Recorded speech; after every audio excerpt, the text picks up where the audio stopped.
I'm June Gruber, an associate professor of psychology at the University of Colorado Boulder and director of this mental health expert series. I'm here today with Dr. Lara Ray, a professor of psychology at UCLA, to talk with her about her cutting edge work on substance use disorders. So thanks so much for being with us today. It's a pleasure, June. I'm glad that we're together, and I'm glad we're talking about such an important topic that as psychologists we both care deeply about. Absolutely. So I guess on that note, would you mind just starting out telling us a little bit about the kind of mental health research you do? Sure. I am primarily an addiction scientist and trained like you as a clinical psychologist and seeing patients, but also conducting research on alcohol use, excessive alcohol use, treatments for alcohol use. And I've done a lot to also help individuals quit smoking. So I would say that primarily alcohol use and smoking cessation are the areas that I'm most passionate about, helping individuals, really drink at healthy levels and non-hazardous levels, and also help individuals quit smoking. Wonderful. And just a question when you were talking that came to mind is, in your really successful research career, has there been like a certain finding or a certain paper that really excited you, that really, got you into this work or changed the way you think about substance use? I'm really drawn to papers, and when I write my own papers, I like to have a big picture perspective that if I'm talking to a patient and they tell me, so what, I have an answer for that. Those are the papers that really attract me, is the scientific papers that talk about the big picture of making a difference in people's lives. Lately, that's been mostly through what we call translational science, which is applying what we know from the basic neurobiology of addiction to humans, and actually taking that back to animal models and correcting some of the assumptions that are actually inaccurate about how addiction is manifested. So I'm most excited about the big picture and the so what of science of addiction. That's wonderful. And when you think about kind of the big picture and the so what, how did you first kind of go about getting started in this work? Well, one of my first experiences that was researching clinical was actually working with families that were identified because they had a significant other that was in an inpatient treatment facility. And so the idea is that because alcohol use disorder runs in families, we would actually meet the entire family and conduct diagnostic clinical interviews to see how they were doing emotionally, not only for their substance use, but for the emotional health and mental health. And that ranged from the person identified as having significant problems and being in a hospital, but also for the entire family. I interviewed children that were as young as 6 years old and partners and, really the whole family. So it really gave me a perspective for how alcohol affects not only the individual, but the family and folks around them. So that was a very significant experience for me to have that, firsthand account that was broad and so meaningful. I mean, I think that's just a really elegant way to put it, sort of thinking about the data, from the individual lived experience, but also recognizing that they're part of a, social world and social community, starting with their family and really just broadening out.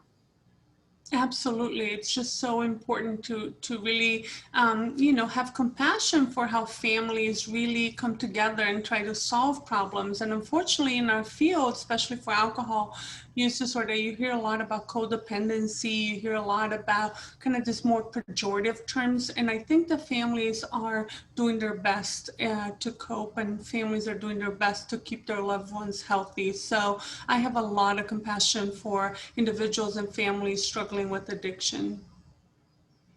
When you've done this work looking at both individuals and families struggling with addiction, I imagine it's been such a kind of amazing, kind of diverse career you've had. But along the way, there's probably been, ups and downs, like any mental health, professional. And I wonder, if you might share with us some of the frustrations or failures you've had along the way, as well as some of the successes that you've really savored and held on to. Sure. I'm going to share some clinical experiences because I think the audience might really relate to that. But, one of the experiences that was really initially a kind of sad experience turned out to be, a very important learning experience. So I was an intern, a psychology intern, which we do before we get our doctorate at the Providence, Rhode Island VA as part of the Brown University internship consortium. And so in that setting, I felt really good about helping a veteran, and I was his individual therapist, and also I would see him in group. And he would come in this outpatient program and pretty regularly have no alcohol, no breath alcohol concentration. So we felt he was making really good progress, and we had a good, therapeutic client. So I felt very competent that I was really helping him. Until a point at which I said, oh, wait a second, we should probably do a toxicology screen to see, just to document that there's nothing else, in your system, because that will be good for your medical recovery and legal issues that were associated with your recovery. Well, long story short, he tested positive for benzodiazepines. The reason he'd have been able to abstain from drinking is because he was using very high levels of benzodiazepines, which is something he was doing on the side and something we didn't talk about. So I remember that being, so invested in his recovery and also feeling sad that, it wasn't a real, clean recovery. So he had to talk to his group about this, and he had to talk to me about this. And I think it was an important lesson, not about him, because I still believe he's a good person trying his best, but how insidious addiction really is, and how we really want to do well, we want to look good. And in this case, it was about using benzodiazepines to replace the alcohol. So that was a tough lesson to learn, that, in this field, you do have to trust people, but you also have to have, hard data to support, the recovery process. So, I mean, on those lines, what do you see as the most important next steps for the field?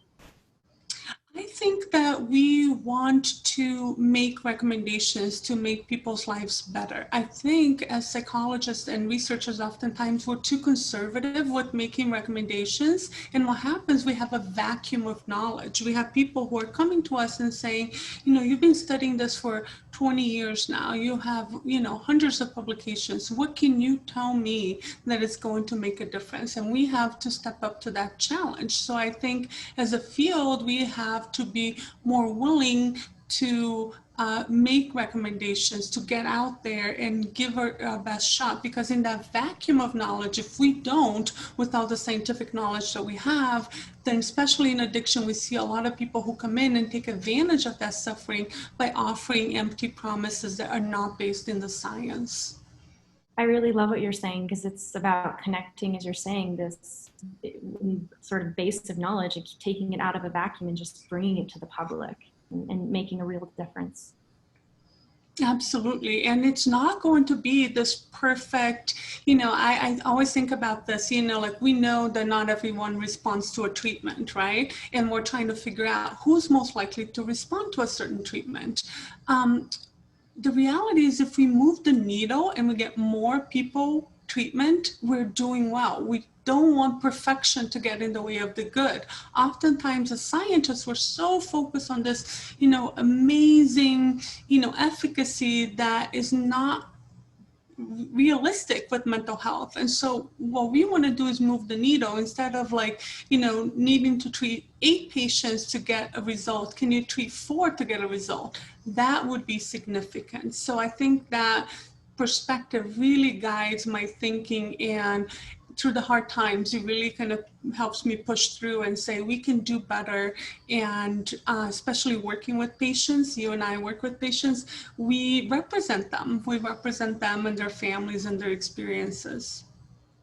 Absolutely. I think that's I think a theme throughout this interview that I've really found striking in what you're saying is both doing the kind of rigorous deep science, and then having compassion and connecting it back to the real human beings behind all the work you do and clinical scientists do.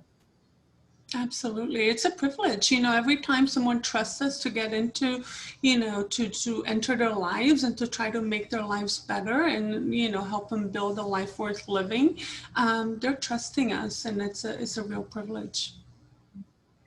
So my last question for you then is just stepping back. I mean, what advice would you have for others watching this interview today, whether it's students, scholars, or kind of the public who may be interested in the field of mental health?